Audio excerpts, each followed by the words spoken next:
Hey, welcome. We're going to be talking about learning to love people the way that they need to be loved and want to be loved. So, of course, I call this Love You Down. Love You Down with an emphasis on the WN. I hope y'all are having a fantastic day today. It's Monday. I want us to get into it. I want to recap on this weekend. Man, it was some beautiful weather. Got some graceful rest. Got great workout in this weekend. Got a really, really great workout this weekend. I'm one of those people who go to the gym and I'm like dancing and doing my own thing. That's how I stay. I can do the treadmill. I can't do the treadmill if I'm just going to be walking aimlessly for an hour or jogging for an hour. It feels much more enjoyable when I have my music on and I'm dancing and all of that. That makes me turn it all the way up. So I really enjoyed that this weekend. Also, my baby painted my nails. I mean, had a really good time this weekend. Got some good rest. And now it's all ugly and funky today. So I'm glad that I at least took advantage of the sun this weekend because we all know how this weather can be different. Here in Virginia, at the drop of a hat, it gets different. So, yeah, I welcome y'all today. If you missed my live last Thursday, I was on with the owner of Sam Cole by Hicks. And she was just talking about she basically owns a mobile bookstore and it's online, but she makes dope pens and all of that kind of creative stuff. And so just supporting that Black business. She has beautiful products. And she also sells my books in her shop. So we just talked about journaling and how valuable that is. Also, that I'll be coming out with a new journal. So if you are not already subscribed, make sure you subscribe to my website, www.themahoganyproject.com or thebarefoottherapist.org. I'm going to be coming out with a project very soon that I think y'all are absolutely going to love. So I'm working day and night on my baby so she can be right. I like for my projects to be thoughtful, artistic, and well-rounded, like life-changing. You know what I mean? So, excuse me, I'll be coming out with that very, very, very soon. So look up for that drop. Make sure you subscribe because I'll be letting you know when it's coming too. So, okay, let's get into today. Talking about learning to love folks. Y'all, it's really interesting in the way that I think we as people, we work, right? I think it's so easy for us to make a decision on what we think other people need and us try to be the authority on other people's lives, which I think creates a distance between us in relationships when we try to take the authoritative role on other people's wants and needs in relationships. I think we like to, just as people, generally stick to what feels good to us. So with that, it can create a disingenuous experience for the other person, considering that they may not agree. Who's to say that they have to agree with what we want or what we think they need when they are the person that is in charge of all of that, if that makes sense. They're the person that is in charge of their wants and needs. Sometimes now, is it fair to say, like, sometimes people are not clear? Of course, sometimes folks are not clear about what they want to need, but it's also not for us to come to that conclusion for them. We can support them, we can process with them, explore with them, but that's not our determination. It's theirs. Do we generally like to speak to things that we feel comfortable and safe with doing? Of course, or what feels natural to us, or even what we are in agreement to doing, right? For example, let's say you have a couple and the husband likes to have a particular type of sex. So let's say the spouse says, well, I'm up for having sex, but I'm only willing to do this, this, and this. And he's like, well, I like this, this, and this. And y'all try to come to some kind of compromise. What he wants and needs are the things that he identifies, right? But what he's willing to compromise on is also his choice, and vice versa. There may be things that you feel comfortable with, that you like, that feel good to you, that he may or may not be willing to do. But that doesn't mean he gets to determine what feels good to you, if that makes sense. I find so often that we want people to just be good with what we're willing to give. And I also question sometimes if that comes down to what we think they deserve. You know, even though it's usually not said out loud in my experience, we are very clear about what we think people deserve, even if it's not conscious, even if it's unconscious. We make a decision on how far we're willing to go, what we're willing to do based on that person and based on our personal boundaries. But it's interesting that people will seem to cross lines for people that they believe deserve more. They will go further. They will do more. They will endure more. They will, show up differently for people that they believe deserve something more. And you can see the difference with those they think deserve less. Now, I'm not going to call it one way or the other than, that's a choice. And we're making those decisions, whether conscious or unconscious. We've made a decision on what we're willing to offer, how much we're willing to do. So it's also not that other person's fault. When they want more, they need more, because we still have a choice on whether we're willing to give it or do it. Right? Learning to love someone on their terms simply means, how can you show up for them in a way that feels good to them based on what they want to need? Now, if it crosses some of your boundaries and if it's something you're unwilling to give, you can just say that, and then you can go and move around. But blaming them for wanting what they want or needing what they're needing is not going to get you anywhere either, because that's not going to change their wants and needs, right? It's going to be a contentious disagreement.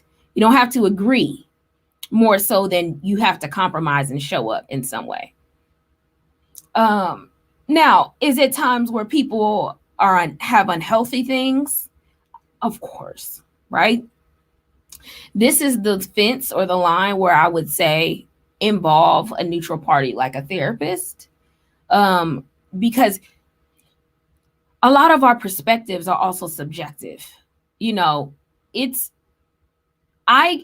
From my perspective and experience, I can stand on one side and have a judgment or criticism or perspective about somebody's needs, wants that they identify, but it doesn't mean that it's productive or helpful. And it also doesn't mean right, wrong, or indifferent. I just have my own perspective on it. So having a neutral party support that conversation may also be very helpful. Let's say that this person wants you to do things that go against your morals and values. Then that comes down to you being able to make a reasonable decision on what you can do and what you can and are willing to do long term. Keep in mind, you're setting the stage. When you start to agree to things or you compromise on things, you're setting the stage of what's appropriate and what you're willing to do. So not that you can't change your mind down the line, because you absolutely, obviously can do that. I think it's more so about how you teach people to treat you and how you teach people to be in relationships with you, that we are also responsible for that. Because their expectations can have their own expectations for us, but we either fulfill them or we don't. That part is on us, how we show up, what we agree to, what we compromise on, because those are our choices. So if you find that you're in a space where, you've compromised on some things that you shouldn't have, you've allowed some things that you shouldn't have, or now that you're rethinking, you've engaged in some things that you're now rethinking, coming back to the table to say, okay, look, I've had some time to process. I need to restructure how this looks, because this is not productive for me. This is not going in a direction that I'm willing to uphold long term. However you want to phrase it, put it. Because listen, we all make contractual agreements, or we make deals with folks and we come to some kind of agreement. Um, but restructuring and coming back to regroup is always necessary also, especially when times constantly change the environment or the situations that we're in. So it's nothing wrong with coming back to the table. I think the idea though here is to be consistent in your message, to be persistent in exploring or pursuing what you believe is necessary, and also respecting the needs of others. Um,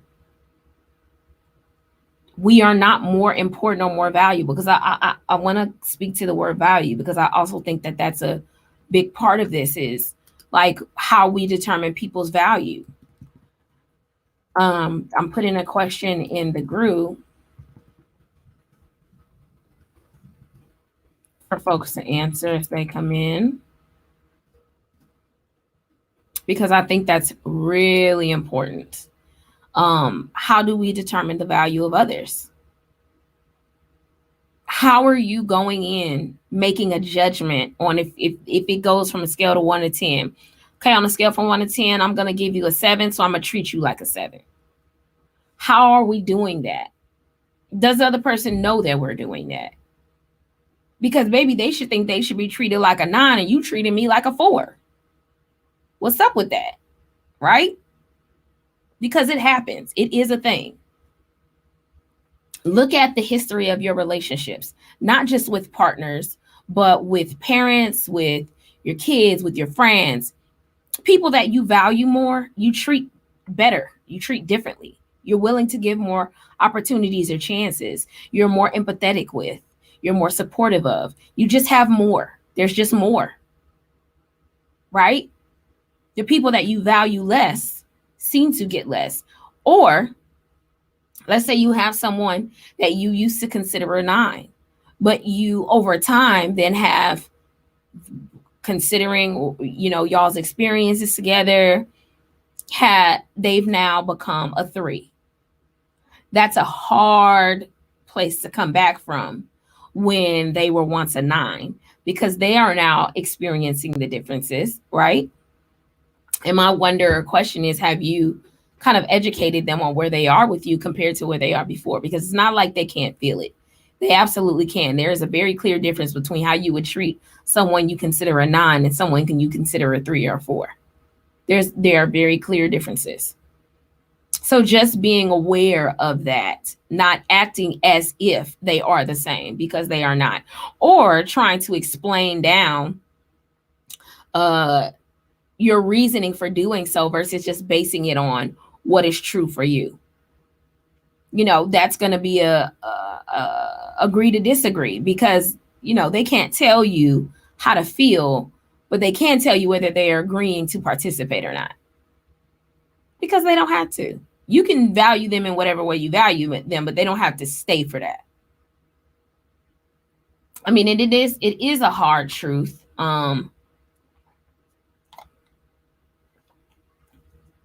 Because it would be nice to believe that people are going to stay for whatever we do or what we have to offer.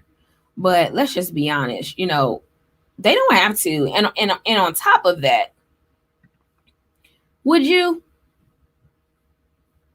Because I think there are redemption qualities there that, folks want to be redeemed and folks want to have the opportunity to redeem themselves. But sometimes folks consider the opportunity to just cut their losses at that.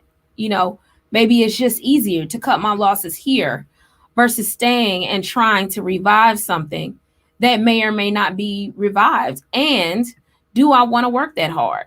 Because the other thing about that is sometimes folks really just don't want to work that hard. They're not interested. And I'm not saying, good, bad, or ugly. It's just their choice.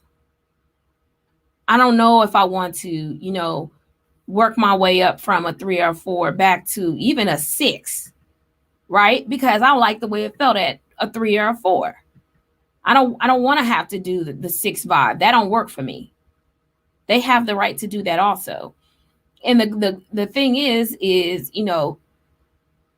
that doesn't make you as a person worthy or not. It just is, making a reasonable assessment about the relationship. Sometimes things are not going to be different. They can, you can forgive someone, but that doesn't mean you can that you're going to have a relationship with them moving forward, although you're willing to forgive them, and because you do that for you. If that makes sense. I hope this wasn't confusing at all. I think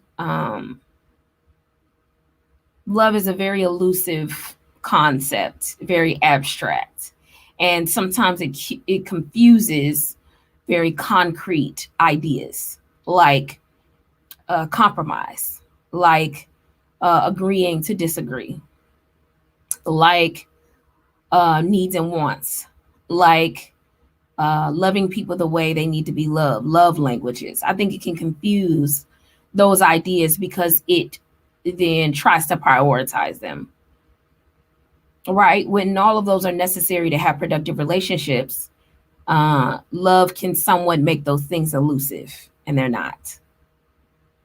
I hope that whole idea I just threw out made perfect sense, because in my mind it just did. It does. But if you have any questions, comments, challenges, let me know. I look forward to coming back to you guys next week. I truly enjoy being able to come and us kind of chat like this. I think it leaves an open space for dialogue and for people to learn from each other. So I appreciate y'all coming to hang out with me. I hope you have a beautiful rest of your week. I will see you next Monday. Peace.